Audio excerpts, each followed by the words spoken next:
स्थानीय के हिसाब से, प्रयत्न के हिसाब से, वो जो भी वर्ण के हिसाब से देखना था, स्थान प्रयत्न वगैरह तो डिटेल में किया ही था। आज इतनी जरूरत पड़ेगी भी नहीं, फिर भी हम थोड़ा समझ लेते हैं पुराना भी और थोड़ा आगे बढ़ेंगे भी।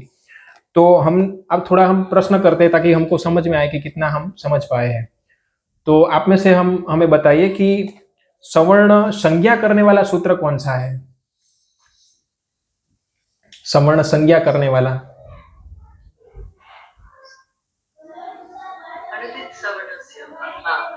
स... हाँ ओके, वो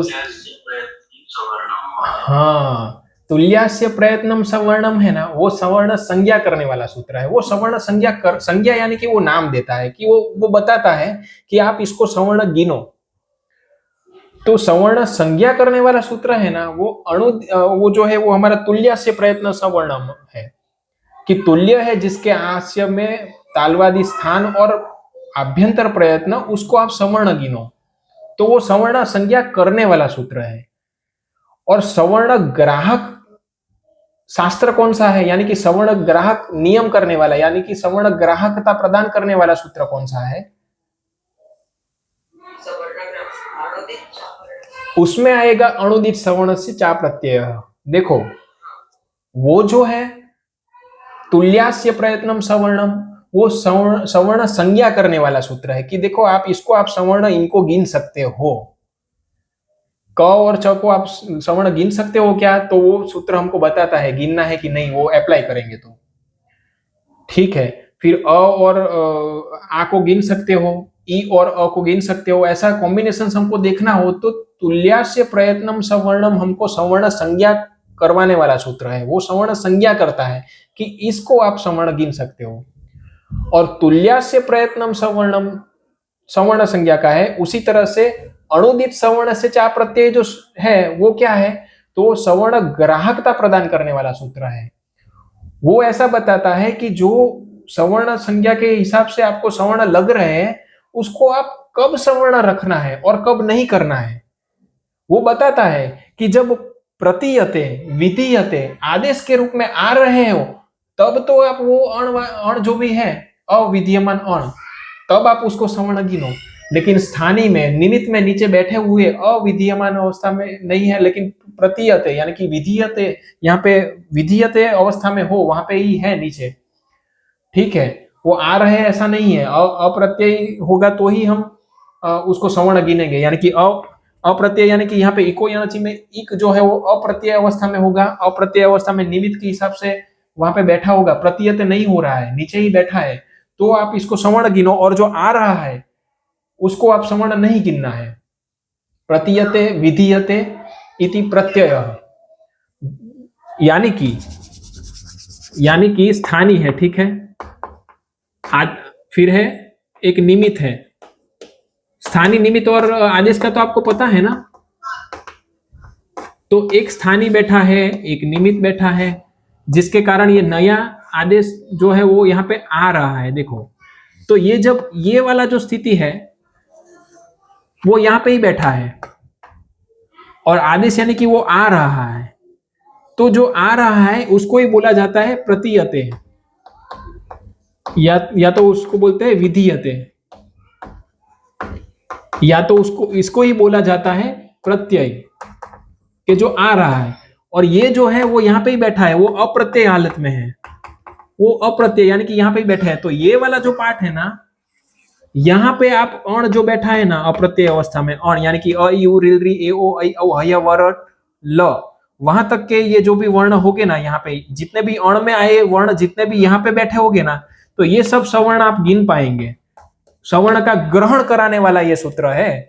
अणुदित सवर्ण से चा प्रत्यय के ग्रहण कब करेंगे? देखो, वो ग्रहण यहाँ पे कर रहा है, यहाँ पे ग्रहण नहीं कर रहा है। आदेश में जो आ रहे हैं उनको ये सवर्णता प्रदान नहीं करता है, यहाँ पे सवर्ण गिना जा रहा है। तो ये ग्रहण शास्त्र है। जहां जहां पे भी शास्त्र शब्द आएगा ना व्याकरण में, तो शास्त्र का अर्थ आपको लेना है सूत्र। शास्त्र का अर्थ आपको लेना है सूत्र, शास्त्र का अर्थ लेना है आपको नियम। ये ग्रहणक शास्त्र सूत्र कौन सा है ऐसा बताए? सवर्ण का ग्रहण, सवर्ण ग्रहक शास्त्र कौन सा है ऐसा पूछा जाए तो आपको बताना है कौन सा, अणुदित सवर्ण से चा प्रत्यय, ठीक है। और सवर्ण संज्ञा करने वाला सूत्र कौन सा है, तो तुल्यास्य प्रयत्नम सवर्णम, क्योंकि वो सवर्ण करता है, वो सिर्फ बताता है इसको सवर्ण गिनो। तो उन्होंने तो सिर्फ बताया कि इनको सवर्ण गिनना है, लेकिन वो सवर्ण कब करना है, कब गिनना है, उसको कब नहीं गिनना है, तो वो ग्राहकता प्रदान करने का सूत्र ये वाला है, अणुदित सवर्ण से चा प्रत्यय, जो बताता है कि अप्रत्यय अवस्था में जब अण होगा तो वो सवर्ण ग्रहण करेगा, और प्रत्यय अवस्था में यानी कि प्रतीयते विधीयते आदेश के रूप में जब कोई वर्ण आ रहा हो और वो अण प्रत्याहार में आ रहा है तो तब आपको सवर्ण नहीं गिनना है, जो आदेश है वही गिनना है। तो हम एग्जाम्पल करते हैं तो समझ पाएंगे आप। तो देखो एक सूत्र है,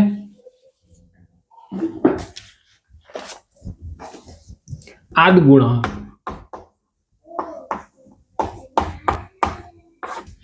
आद गुण आप देखेंगे ना सूत्र, तो आद गुण में आप यहां पे देखेंगे तो इसको हम अलग करते हैं सूत्र को। तो एक है आत और है गुण, ठीक है। और इसके ऊपर से एक अनुवृत्ति आती है। देखो पाणिनि व्याकरण में ऐसी व्यवस्था बनाई गई है कि जो चीज सूत्र में नहीं है आधी हमको ऊपर से लेनी पड़ती है, जहां पे अर्थ हमको पूरा करना हो तो जो सूत्र जहां पे बैठा है वहां पे पहले अष्टाध्यायी खोलना है, उसके ऊपर देखना है कि पहला प्रकरण कौन सा चल रहा है, बात कौन सी हो रही है। मान लो कि दीर्घ चल रहा है करने का या ह्रस्व करने का, संप्रसारण हो रहा है, वृद्धि हो रही है, दीर्घ हो रहा है, गुण हो रहा है, क्या हो रहा है। तो सबसे पहले देखना है कि ये प्रकरण कौन सा है।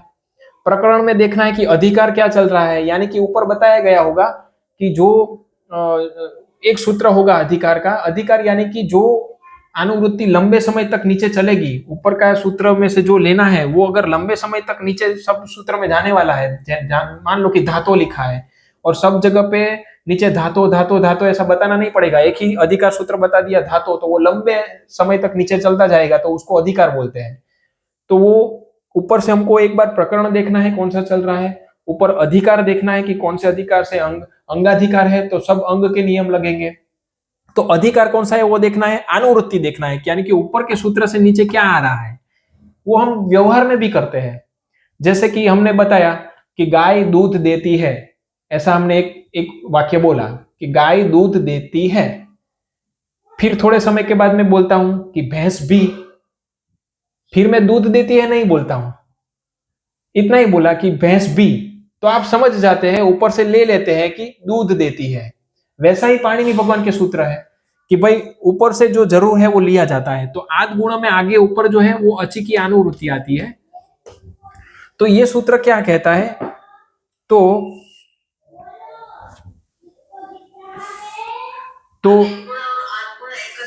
नहीं, अलग है। अदेंग गुण जो है वो संज्ञा करवा रहा है, अदेंग गुण भी इसमें देखेंगे वहां पे तपरकरण किया गया है। अदेंग गुण वो संज्ञा करता है कि आप इसको अ ए ओ को इनको आपको गुण गिनो, और ये जो आद गुण है वो विधि सूत्र है, वो कहता है कि गुण करो, तब जाके गुण शब्द से हम वहां पे आद गुण में जब गुण करने चलेंगे तब अदेंग गुण से संज्ञा लेंगे कि गुण किसको कहा जाए, वो वहां से वो वर्ण लेंगे यहाँ पे काम में। तो ये विधि सूत्र है। आद गुण जो है वो विधि करवाता है कि ऐसे आप कार्य करो, और अदेंग गुण है वो संज्ञा सूत्र है, वो बताता है कि इसको आप संज्ञा गिनो, अ ए ओ को गुण कहा जाता है, ऐसा संज्ञा सूत्र है। वो हम करेंगे डिटेल में। तो यहाँ पे जो है ना, यहाँ पे आत जो है ना, तो ये एक चीज याद रखनी जरूरी है कि यहाँ पे जो तो है ना वो तपरकरण वाला नहीं है। मैं बहुत कंफ्यूज हुआ था ये सूत्र में जब मैं पढ़ रहा था तब, कि ये जो आद गुण है, और कई बार अभी भी कई बार मैं कंफ्यूज हो जाता हूं कई बार, लेकिन ये हमको नहीं होना है कंफ्यूजन। जहां पे भी तपर करते हैं तब हम क्या सोचते हैं कि तपरकरण वहां पे होता है जहां पे तत्काल का, वही समय का बोध करवाना हो। 18 प्रकार के अ है, लेकिन हमको एक ह्रस्व का ही या फिर एक दीर्घ का ही या फिर एक प्लुत का ही ग्रहण करना हो जिस काल का, उनके लिए पीछे तपर लगाया जाता है। और तपर में एक चीज वो भी है कि तपर जिसके परे में रखा जाता है या आगे या दोनों जगह पे, आगे वाला वर्ण और पीछे वाला दोनों अपने अपने काल के बोध करवाते हैं, वो हम देखेंगे। तपरकरण जो है ना अदिंग गुण में देख ही लेते हैं। चलो अदिंग गुण में क्या हो रहा है देखो, यहाँ पे ही देख लेते हैं। अदेंग गुण में क्या छूट अलग करेंगे ना आप, तो अत, एंग, गुण, ठीक है, ये तीन तीन इसमें है, यहाँ पे दिखाई दे रहा है ना, अत, एंग और गुण, अदेंग गुण दिखाई रहा है। हाँ, तो ये जो अदेंग गुण में तो है ना, वो तपरकरण वाला है। वो क्या है? तपरकरण हमने समझा था। तपर यानी कि क्या है, उसकी उसकी क्या है सूत्र, कौन सा है तपर के लिए, कौन सा सूत्र है? तपरस तत्कालस्य, यानी कि तपर जिसको किया है वो तत्काल वहां पर्टिकुलर वही समय का वो बोध करवाएगा। तो देखो, हमने देखा था अनुदात, उदात और स्वरित देखा था, एक ह्रस्व दीर्घ प्लुत देखा था, उनके ही अनुनासिक और अननुनासिक देखा था। तो तत्कालस ये काल के लिए रखा गया है। तो ह्रस्व दीर्घ और प्लुत पर्टिकुलर ह्रस्व के लिए, पर्टिकुलर प्लुत के लिए और पर्टिकुलर दीर्घ के लिए है। आप समझे? इसलिए 6 का बोध हो रहा है एक अ बोलने से। तो आप वो समझो कि तपरकरण इसमें रखा है, उसका अर्थ ये हुआ कि जो अ जो है, अ के पीछे त है, इसलिए अ कितने लेने हैं हमको, उसके काल, यानी कि काल कितने होंगे, या तो ह्रस्व दीर्घ और प्लुत के कैटेगरी में देखना है, क्योंकि ये काल का बोध करा रहा है। वो ऐसा नहीं कह रहा है कि स्वर का बोध। तो हमें हॉरिजॉन्टली नहीं देखना है, हमको वर्टिकली देखना है। तो ह्रस्व अ का बोध करवा रहा है। समझ पा रहे हो? तपरकरण लिखा तो जिसके पर में है या फिर त के पर में जो है, दोनों जगह पे वो तत्काल का करवाता है। इसीलिए आप देखो, तो यहाँ पे है, तो अकार जो है वो 18 प्रकार के गिने, या कितने के गिनेंगे हम? कितने गिनेंगे? क्यों 18? नहीं, मगर यहाँ पे पीछे हमने क्या लगाया है माता जी? पीछे तकार है, देखो। तो तकार उसके पर्टिकुलर काल का ही बोध कराएगा। तो इसका अकार का काल क्या है, यहाँ पे कौन सा काल में ये रखा है? यानी कि ह्रस्व है, तो ह्रस्व का ही बोध कराएगा। तो ह्रस्व में कितने हैं? 6 है, क्योंकि अनुदात, अनुदात, उदात और स्वरित ये 3, और उसमें भी अनुनासिक और अनुनासिक। उसने काल का बताया, उसने अनुदात, उसने स्वर का थोड़ी बताया, तो स्वर का तो लेंगे ही ना इसका। तपरस तत्कालस्य सिर्फ काल के लिए बोल रहा है कि ये काल आएगा। तो वो काल तो अनुदात में भी आएगा, स्वरित में भी आएगा और प्लुत में भी आएगा। नहीं सॉरी, माफ कीजिए, ये अनुदात में आएगा, स्वरित में आएगा, और इसमें भी आएगा अनुदात, स्वरित और समाहार स्वरित, अनुदात, उदात, उदात आएगा, उदात, अनुदात और स्वरित आएगा। निचेर उदात, निचेर अनुदात, उच्चेरुदात और समाहार स्वरित। तो ये काल की बात कर रहा है। तो वो ऐसा नहीं बताता है कि उसके कारण आप उदात, अनुदात, स्वरित को भूल जाओ, या फिर अनुनासिक और अननुनासिक को भूल जाओ। तो वो तो लेना ही है। इसलिए ये जो है ये 18 का नहीं करवाएगा, लेकिन कितने का करवाएगा?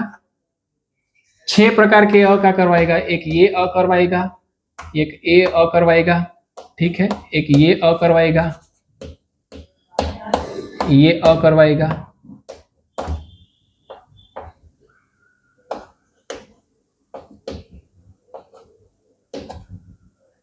ये दिख रहे हो ना आप? तो ये 6 का बोध वो करवाएगा। और देखो, तपरस तत्कालस्य, तकार जिसके पर में है वो तो 6 गिनवा लिए, वो 6 हो गए, 6 प्रकार के हो गए। और तकार के पीछे भी, यानी कि ये जो वाले हैं ना एंग, तो ये भी अपने काल के बोध कराएंगे। ऐसा जरूरी नहीं सिर्फ अ को अ के पीछे रखा है तो अ ही करवाएगा। तो जिसके पर में है और त के पर में जो है वो दोनों। इसीलिए आप एंग में, इसीलिए ए ओ आई औ, वरना हम क्या करते हैं, तो ए भी प्लूत ले लेते हैं। वो तो आपने कभी ऐसी संधि में देखा क्या ऐसा हुआ है? ऐसा नहीं हुआ है कहीं, वरना ये इनको गिन लेता। इसीलिए तपरकरण जब भी होता है तो वो जिसके पर में त है वो तो है ही, अपने अपने काल के बोध करवाएंगे। लेकिन तकार के पर में भी जो भी अ चाहेंगे वो भी अपने अपने काल के बोध करवाते हैं। इसीलिए अदेंग गुण में हम किसको गुण कहते हैं? ये गुण संज्ञा है, ये नामकरण करता है। ये ऐसा बताता है कि जब भी व्याकरण में गुण शब्द का प्रयोग हो तो आपको सद्गुण दुर्गुण वैसा नहीं समझना है। तब यहाँ पे संज्ञा के लिए ये गुण शब्द प्रयोजन में लिया गया है। तो गुण का अर्थ पूरे व्याकरण में आपको लेना है अ, ए और ओ लेना है। इसीलिए ये इस तीन को ही अ, ए, ओ जब भी बोले तो आपको समझना है ये गुण की बात हो रही है। जैसे ही बोले कि गुण करना है तो गुण शब्द आते ही ये संज्ञा हुई और ये इसके संगी हुए। ये क्या हुए? संगी हुए। संज्ञा क्या हुई? संज्ञा हुई गुण की। जैसे ही गुण नाम का शब्द हमारे दिमाग में आया तो संगी उसके सामने आके खड़े हो गए कि चलो अ, ए, ओ आके खड़े हो गए। फिर उसके ऊपर काम करेंगे कि वो तो आके खड़े होंगे। गुण शब्द बोलते ही हमारे सामने अ, ए, ओ कैसे आया? क्योंकि यहाँ पे तपर लगाया गया है। तपर जिसके पर में हो वो भी अपने अपने काल का बोध कराता है, और त जिसके पर में हो वो तो है ही, और त के पर जो है वो भी, यानी कि त के पर में यहाँ पे एंग है तो ए यानी कि ए ओ, एंग यानी कि ए ओ। इसीलिए यहाँ पे हमने ऐसा प्लूत यहाँ पे हम नहीं लेते हैं गुण में। गुण में सिर्फ अ, ए, ओ इसीलिए लिया जाता है। तो तपरकरण का अर्थ यही तरीके से ये तीन वर्ण आके खड़े होते हैं। समझे? यहां तक किसी को कोई समस्या? तो अदेंग गुण जो है वो सिंह, हाँ जी भाविनी माता जी, अच्छी तरह से समझा। जी जी माता जी, भाविनी माता जी कुछ कह रहे थे। नहीं हाँ सिर्फ समझ आया थे। हाँ हाँ।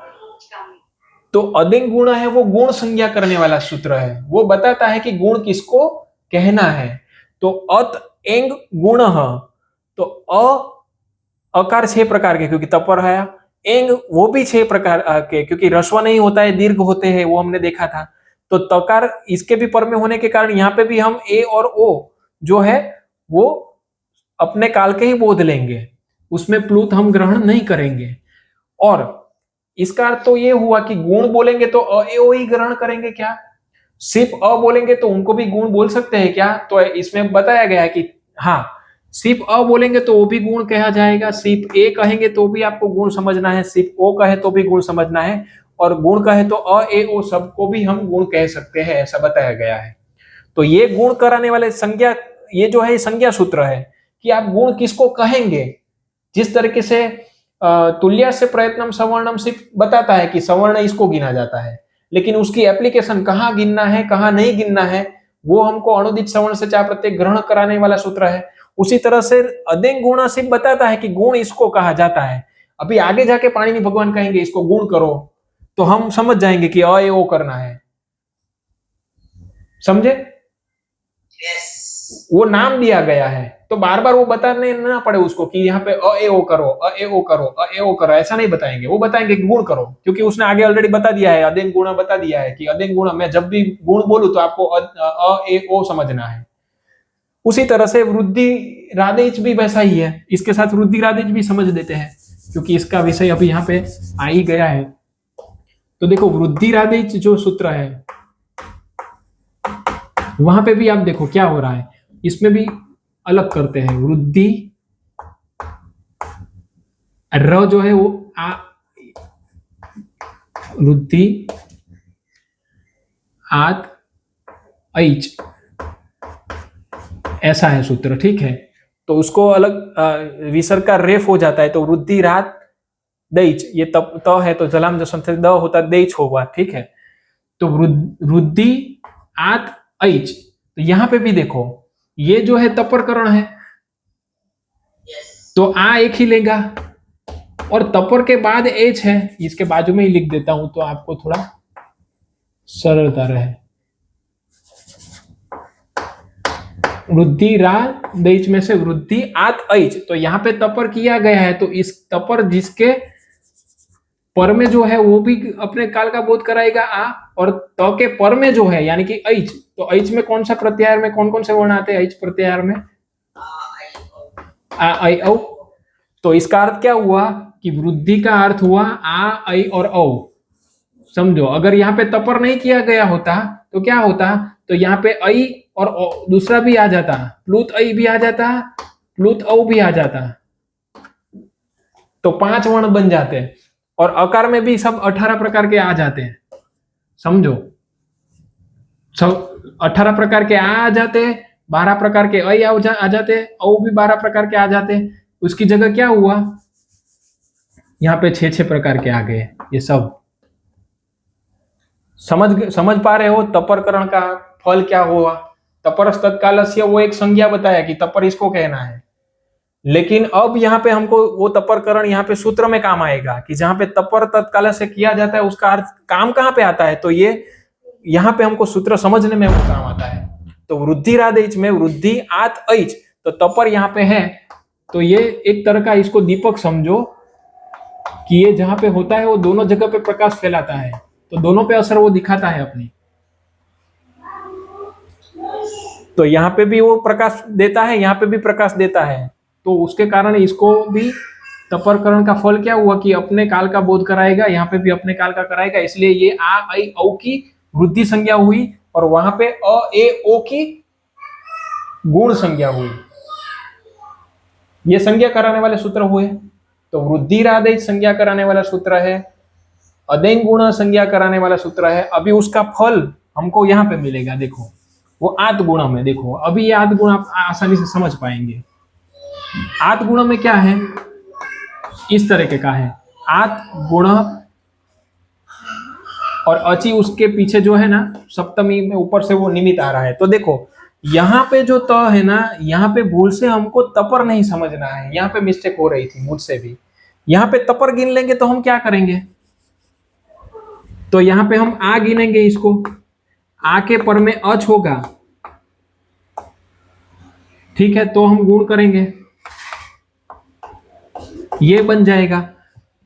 तो यहाँ पे ऐसा नहीं है, ये गुण नहीं है, ये आद जो है ना वो आद गुणा, ये पंचमी है अकार की, तो यहाँ पे तपर करने वाला नहीं है, लेकिन विभक्ति का ये तकार है। यहाँ पे रामात जो बनता है, रामों में रामात बनता है, उसी तरह से रामात नहीं होता, सिर्फ मात होता है या फिर आत होता, तो अकार का आत है वो वाला विभक्ति का अ है, इसलिए यहाँ पे तपरकरण नहीं होने के कारण यहाँ पे सभी प्रकार के अ हो गए, इसलिए अ हो और पीछे अच हो तो ही अ के बाद मान लो कि ई है तो ए होता है, आ के बाद ई होता है तो भी ए इसी कारण से हो रहा है, समझो। ये तपरकरण नहीं है, तपर नहीं कराया है ये वाला, इसलिए हो अगर तपरकरण होता तो सिर्फ अ के बाद ई होने पर ए होता गुण। तपरकरण नहीं है इसलिए अ के बाद ई होने पर तो ए होता है, लेकिन आ के बाद ई होता है तो भी ए होता है। आद गुण सूत्र हम समझेंगे, तो देखो एक उदाहरण लेते हैं हम, तो आप ज्यादा समझ पाएंगे।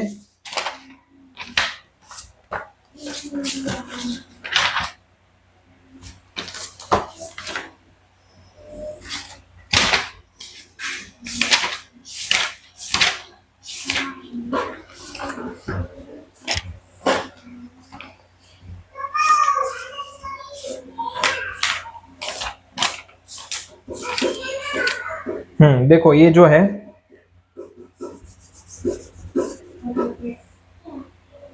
देखो एक है सूर, सूर धन ईस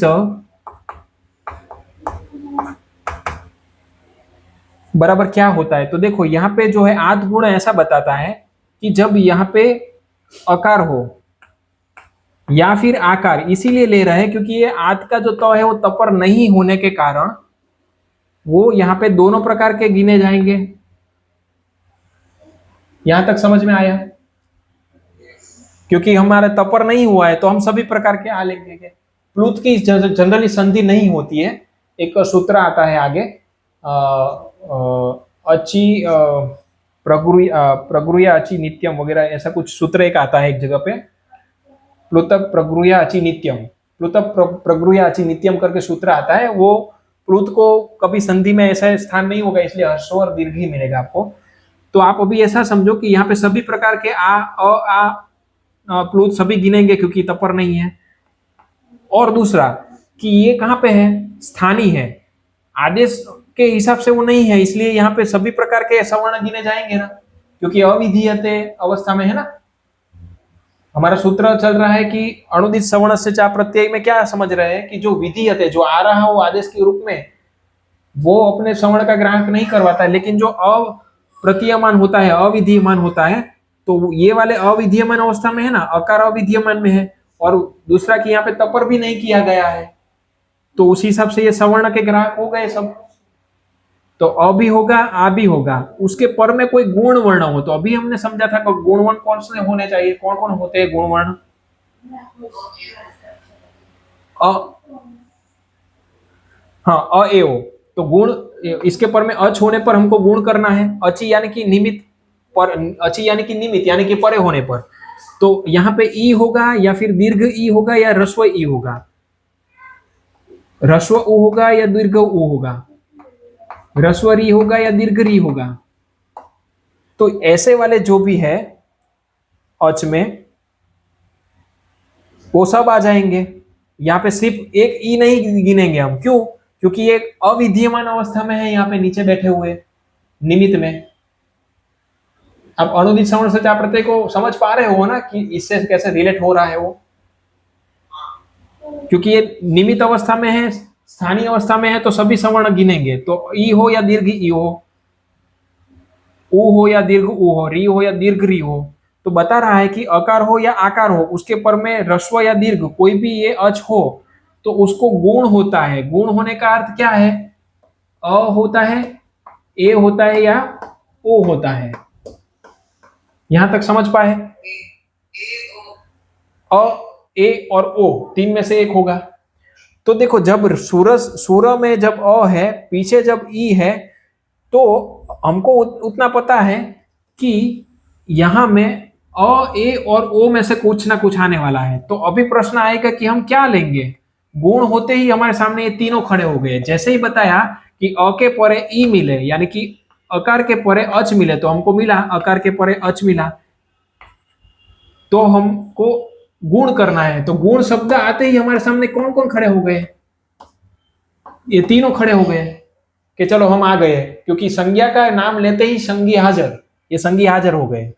तो अब हम चुनेंगे कि इसमें से किसको लेंगे, क्योंकि तीनों चीज अ ए ओ तो नहीं बैठा पाएंगे अ ऐसा, तो इसमें से कोई एक ही जाएगा, क्योंकि एक गया एक जाएगा तो ही एक आएगा। तो वो कैसे चलता है यहाँ पे? तो यहाँ पे फिर से हमने देखा था कि कौन सा स्थान समान है। तो देखो अ है और ई है, ठीक है। अ का स्थान कंठ है, अकु विसर्जन्या नाम कंठ, ई का स्थान इचु ऐसा नाम तालु है। तो यहाँ पे कंठ और तालु दोनों वाले कितने कौन कौन से हैं आप चेक करो एक बार। अ में क्या है? सिर्फ कंठ है। ए में क्या है? कंठ और तालु है। ओ में क्या है? कंठ और ओष्ठ है। तो फिर यहाँ पे हम क्या आदेश करेंगे? अ और ई को मिला निकाल के क्या आदेश करेंगे? ए करेंगे, क्योंकि कंठ तालु आ गया, इसका कंठ और इसका तालु। तो हम क्या करेंगे? यहाँ पे बनाएंगे सुरेश, सुरेश बन गया ये प्रयोग। ये प्रयोग कैसे बना कि अणुदित सवर्ण से चा प्रत्यय ऐसा बताता है कि जो विधीयमान है, तो देखो यहाँ पे विधीयमान ये ए है, हमने ए ही लिया, ए में हमको फिर प्लुत को नहीं लिया, क्योंकि वो आ रहा है विधीयते प्रतीयते, तो उसका कभी हम सवर्ण नहीं गिन सकते। और दूसरा कि भगवान पाणी ने भी वहां पे तपर करवा के यहाँ पे ऑलरेडी उसको एक ही बना के रखा है, तो वो भी कितना स्मार्टनेस उसने वहां पे दिखाई। वो वहां पे तपरकरण नहीं करते तो भी यहां से वो निकल जाता, अणुदित सवर्ण से प्रत्यय से वो शॉर्ट यहां से करवा देता, फिर भी वहां पे उसने तपर करके उसको संज्ञा करके रख दिया, क्योंकि अलग अलग सूत्र में भी इसकी इंपैक्ट आने वाली होगी। तो तपरकरण तो किया ही, अगर वो तपरकरण नहीं करते तो अणुदित सवर्ण से प्रत्यय से आते हुए भी ये ए जो विधीयते होने के कारण जो ए है वो वही ए गिना था, वो प्लुत ए का ग्रहण कभी नहीं करवाता। अभी ऐसा ही एक उदाहरण हम देखें कि तथा धन इति। तो देखो आद गुण में हमने अ के परे दीर्घ ई होने पर तो ए किया, तो यहां पे आ के परे ई होने पर भी वो ए ही करेगा। ये भी कंठ ए तो तथा इति तो तथेति होगा, इसमें भी वही लगा, अकार है इकार है तो इसका कंठ तालु, तो गुण करना है तो गुण में इसमें से क्या निकलेगा कि ए ही बनेगा, तो तथेति होगा। तो कहने का अर्थ वो है कि जब यहाँ पे आ है, तथा में आ है और सूर में अ है, तो अ के परे ई होने पर भी ए हो रहा है, आ के परे ई होने पर भी ए हो रहा है। उसका कारण क्या है? क्योंकि यहाँ पे तपर नहीं है। आत गुण सूत्र में ये पंचमी विभक्ति का रूप है, ये तपर करके हुआ आत लिखा नहीं है, इसलिए यहाँ पे अ के परे ई होने पर भी तो ए हुआ और आ के परे ई होने पर भी ए हुआ। वरना सिर्फ यहाँ पे अकार, वरना अ के पीछे जब भी कोई अ चाहता तो ही वो सूत्र लेता। समझ पा रहे हो आप? वरना क्या होता कि ये सूत्र सिर्फ अकार को ही गिनता, अकार के परे जितने अच है उनको ही गिनता, लेकिन वो आकार के परे अच को भी ले रहा है क्योंकि ये तपरकरण नहीं है। समझे? ये हाँ पंचमी है, हम कंफ्यूज हो जाता है। तपर देखते ही हम, हमारा दिमाग क्या करता है, आद गुण समझते ही हम ऐसा समझते हैं कि अ के परे जब भी कोई अच आएगा ना तो वो हम करेंगे क्योंकि तपर है, वो हमको कंफ्यूज करता है। मुझे ज्यादा किया था कंफ्यूज, इसलिए मैं नहीं चाहता कि आपको वो कंफ्यूजन हो। तो आत गुण जो है उसमें पंचमी है, अदेंग गुण और वृद्धि रादिच है उसमें तपर है, इसलिए देखो अ ए ओ आ ऐ औ ऐसा हुआ, वहां पे आ ही ग्रहण हुआ, वहां पे अ ही ग्रहण हुआ। तो अदेंग गुण में अ आ ए ओ ऐसा प्लुत करके वो सब वर्ण नहीं आए, वहां पे तपर ही हुआ, इसलिए अ ए ओ तीन ही निकले। और यहाँ पे आत गुण में क्या है कि ये पंचमी होने के कारण आत में हमको अ नहीं समझना है, अ और आ समझना है, और उसके परे दीर्घ ही हो रस्वई हो वो सब लेगा, क्योंकि यहाँ पे ये कौन सी अवस्था में, निमित्त अवस्था में, यहाँ पे अविद्यमान अवस्था में होने के कारण अच कोई भी प्रकार के हो गए वो क्या करेगा, सब ग्रहण करेगा।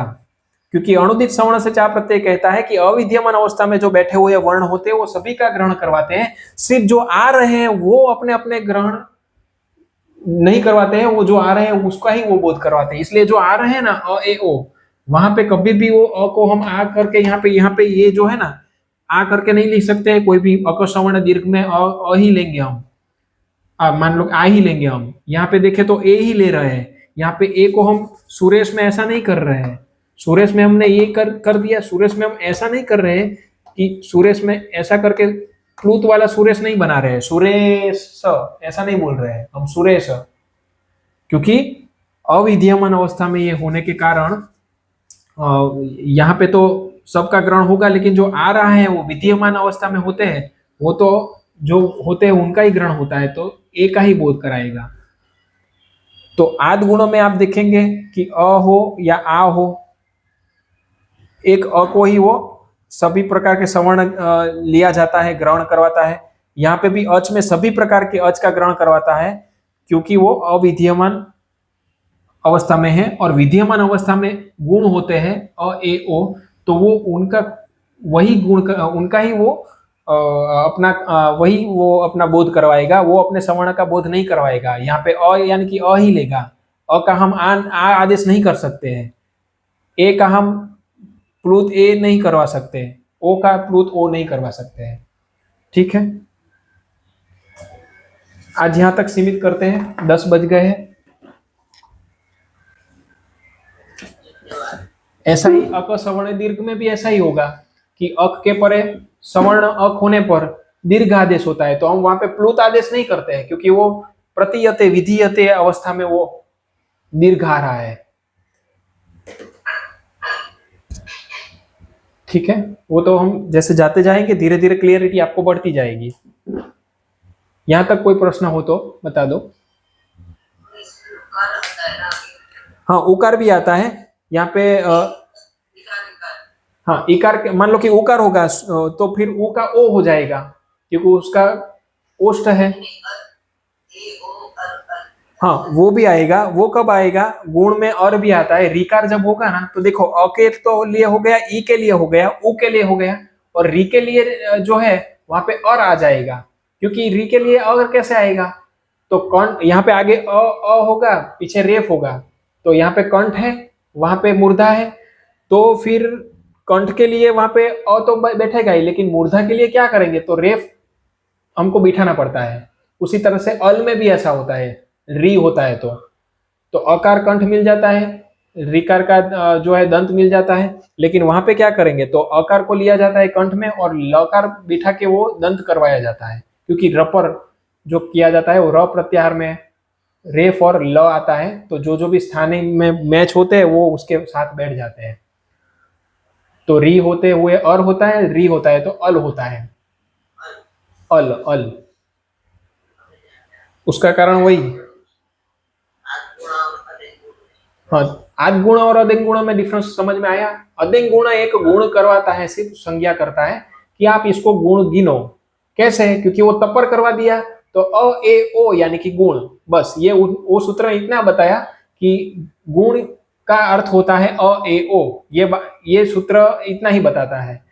और ये जो सूत्र है आद गुण, वो बताता है कि अ या फिर आ के पर में ई उ रिल री जो होते हैं तब उसका गुण होता है। अ ए ओ जो भी है, अच परे होने पर, ऐसा कह सकते हैं कि अच परे होने पर वो गुण करता है, वैसा। लेकिन यहाँ पे वो क्यों सब वर्ण नहीं आ रहा है? क्योंकि वृद्धि रेची ने ए ओ ऐ औ ले जाते हैं, वो वृद्धि में चला जाता है, और जो भी सवर्ण वाले वर्ण होते हैं वो अपसवर्ण दीर्घ में चले जाते हैं, तो बाकी ये सब एक ही बचते हैं। यही कारण से इतना ही देखा जाता है यहाँ पे। बाकी है तो अच्छी, अनुवृत्ति अच्छी की आ रही है, लेकिन बाकी के जो दूसरे सूत्र है वो वर्ण वहां से ले जाते हैं। अकसवर्ण दीर्घ अ के परे अ वो ले जाता है, तो वो वहां पे अकसवर्ण दीर्घ में चला जाता है। वृद्धि में ए और ऐ औ जो है क्योंकि आद गुण की, आद की ही अनुवृत्ति वो वृद्धि रेची लेता है। तो होता क्या है कि अ और आ के परे जब ऐच होता है तो वृद्धि रेची हो जाती है, तो बचा क्या? ई उ रिल री। तो अ और आ के पीछे जब ई उ रिल री होता है तो ए ओ ऐ, सॉरी, अ ए ओ गुण आदेश होता है। ठीक है। वो तो देखो, आपको समझ में ना आ रहा हो ना, थोड़ा स्पीड आपको लग रहा है कि स्पीड है, तो आप ऐसा मत समझिए। ये कॉन्सेप्ट तो सिर्फ हमने अणुदीप समझने के लिए किया है। ये सब पूरे सब्जेक्ट जो है ना अच के संधि के, वो पूरा अलग प्रकरण हम करने ही वाले हैं। एक एक सूत्र, जैसे अणुदीप कितना डिटेल में कर रहे हैं, वैसे उसमें भी डिटेल में करते जाएंगे तो सूत्र एक एक, हमारे लिए सूत्र अभी ये महत्व का नहीं है। थोड़ा ही आया पोर्शन, इसलिए आठ गुण समझाया, इसलिए रुद्धि रेची समझाया, इसलिए ये समझाया। तो आप ऐसा मत समझो कि हमारा ये हो गया। ये तो पाठ, हाँ, आठ गुण में गुण संधि हुई, तो आप ऐसा मत समझिएगा कि हमने आठ गुण पढ़ लिया, या फिर हमने वृद्धि रेची पढ़ ली, या फिर हमने अधिक गुण पढ़ लिया, ऐसा मत समझिएगा। ये अणुदित सवर्ण से चार प्रत्यय समझाने के लिए, सपोर्ट मैकेनिज्म को में हमको समझने के लिए ये रखना पड़ा है, इसलिए समझाया है। ठीक है। तो ऐसा मत समझिएगा कि खत्म हो गया है। तो ना समझ में आया हो तो ठीक है, हमारे लिए अणुदित सवर्ण से चार प्रत्यय समझ में आना चाहिए, उसका ये बेस दिया गया था। आगे जाके हम अच संधि पूरी समझने वाले हैं, तब ये सब आएगा ही विषय। ठीक है, तो पूर्ण करें। ओम पूर्णमद पूर्णमिदं पूर्णात् पूर्णमुदच्यते पूर्णस्य पूर्णमादाय पूर्णमेवावशिष्यते। ओम शांति शांति शांति। माता जी के चरणों में प्रणाम, आप सभी को प्रणाम। मुझे जिस गुरु ने पढ़ाया है वो जानवी दीदी को भी मैं प्रणाम करता हूँ। धन्यवाद।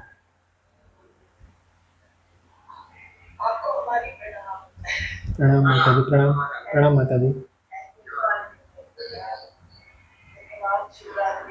शुभ रात्रि। शुभ रात्रि। धन्यवाद सुमा काका जी।